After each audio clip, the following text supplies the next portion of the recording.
سورہ مائدہ آیات نمبر 12 تا 17 میں بنی اسرائیل کو ان کے کیے ہوئے عہد کی یاد دہانی جو انہوں نے توڑ دیا، سو ان پر اللہ نے لعنت مسلط کر دی اور ان کے دل سخت کر دیے۔ نصارہ کو ان کے کیے ہوئے عہد کی یاد دہانی جو وہ بھلا بیٹھے۔ اہل کتاب کو ایمان کی دعوت کہ تمہارے پاس ہمارا رسول وہ بہت سی باتیں ظاہر کرتا ہوا آ گیا ہے جو تم چھپاتے تھے۔ نصارہ کو ملامت کہ انہوں نے مسیح ابن مریم کو اللہ قرار دے دیا۔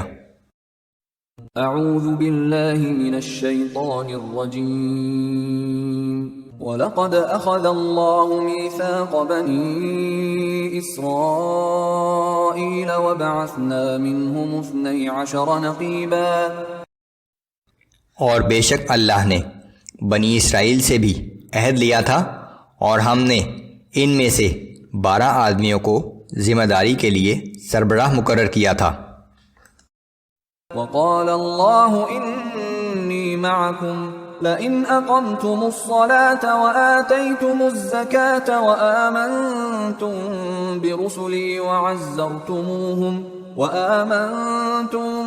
برسلي وعزرتموهم وأقرضتم الله قرضا حسنا لأكفرن عنكم سيئاتكم ولأدخلنكم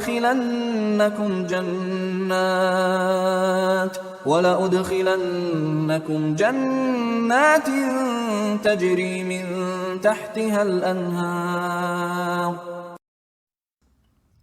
اور اللہ نے ان سے یہ بھی فرمایا تھا کہ یاد رکھو میں تمہارے ساتھ ہوں، اور اگر تم نماز کے پابند رہو گے اور زکوٰۃ ادا کرتے رہو گے اور میرے تمام رسولوں پر ایمان لاؤ گے اور ان رسولوں کی مدد کرو گے اور اللہ کو قرض حسنہ دیتے رہو گے تو میں ضرور تم سے تمہاری برائیاں زائل کر دوں گا اور تمہیں یقیناً ایسے باغوں میں داخل کروں گا جن کے نیچے نہریں رواں ہوں گی۔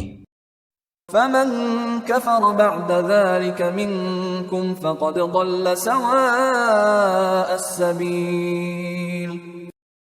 پھر اس پختہ عہد کے بعد تم میں سے جس شخص نے کفر کی روی اختیار کی تو بے شک وہ سیدھی راہ سے بھٹک گیا۔ فبما نقضهم ميثاقهم لعناهم وجعلنا قلوبهم قاسية يحرفون الكلم عن مواضعه ونسوا حظا مما ذكروا به۔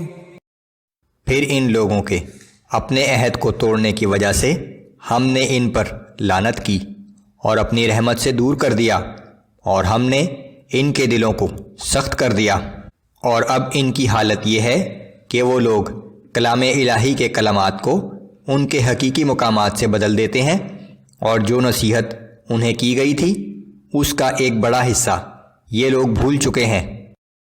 وَلَا تَزَالُ تَطَّلِعُ عَلَى خَائِنَةٍ مِّنْهُمْ إِلَّا قَلِيلًا مِّنْهُمْ فَاعْفُ عَنْهُمْ وَاصْفَحْ إِنَّ اللَّهَ يُحِبُّ الْمُحْسِنِينَ۔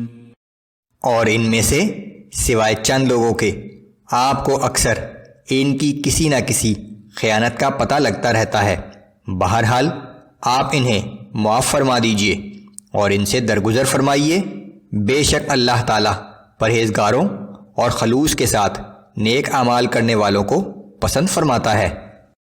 وَمِنَ الَّذِينَ قَالُوا إِنَّا نَصَارَىٰ أَخَذْنَا مِيثَاقَهُمْ فَنَسُوا حَظًّا مِّمَّا ذُكِّرُوا بِهِ فَأَغْرَيْنَا بَيْنَهُمُ الْعَدَاوَةَ وَالْبَغْضَاءَ إِلَىٰ يَوْمِ الْقِيَامَةِ وَسَوْفَ يُنَبِّئُهُمُ اللَّهُ بِمَا كَانُوا يَصْنَعُونَ۔ اور جو لوگ کہتے ہیں کہ ہم نصارہ ہیں، ہم نے ان سے بھی عہد لیا تھا، پھر انہوں نے بھی ان کو دی گئی نصیحتہ میں اس تعلیم کا بہت بڑا حصہ فراموش کر دیا۔ آخر کار ہم نے ان کے درمیان قیامت تک کے لیے بغض و عداوت ڈال دی، اور جو کچھ وہ کرتے رہتے تھے آخر ایک دن اللہ انہیں اس کی حقیقت بتا دے گا۔ يا أهل الكتاب قد جاءكم رسولنا يبين لكم كثيرا مما كنتم تخفون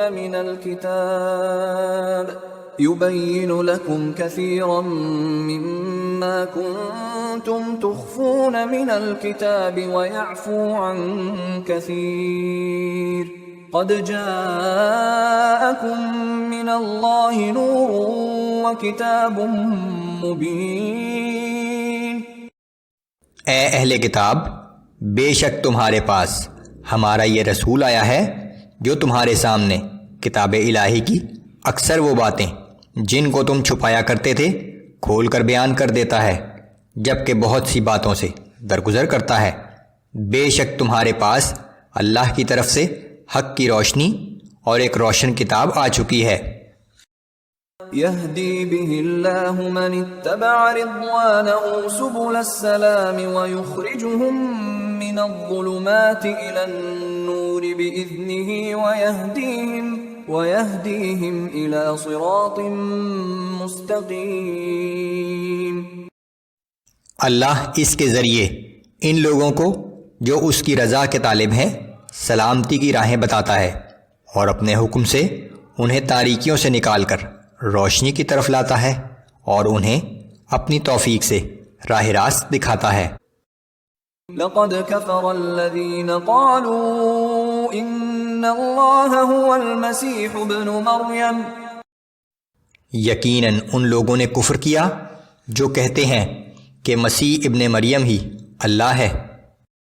قل فمن يملك من الله شيئا ان اراد ان يهلك المسيح ابن مريم وامه ومن في الارض جميعا۔ آپ فرما دیجئے کہ اگر اللہ مسیح ابن مریم اور اس کی ماں اور سب زمین والوں کو ہلاک کرنا چاہے تو وہ کون ہے جو اللہ کو اس کے ارادے سے ذرا بھی روک سکے؟ وَلِلَّهِ مُلْكُ السَّمَاوَاتِ وَالْأَرْضِ وَمَا بَيْنَهُمَا يَخْلُقُ مَا يَشَاءُ وَاللَّهُ عَلَى كُلِّ شَيْءٍ قَدِيرٌ۔ اللہ ہی کی سلطنت ہے آسمانوں پر اور زمین پر، اور جو کچھ ان دونوں کے مابین ہے وہ جو چاہتا ہے پیدا کرتا ہے، اور اللہ تعالی ہر چیز پر پوری طرح قادر ہے۔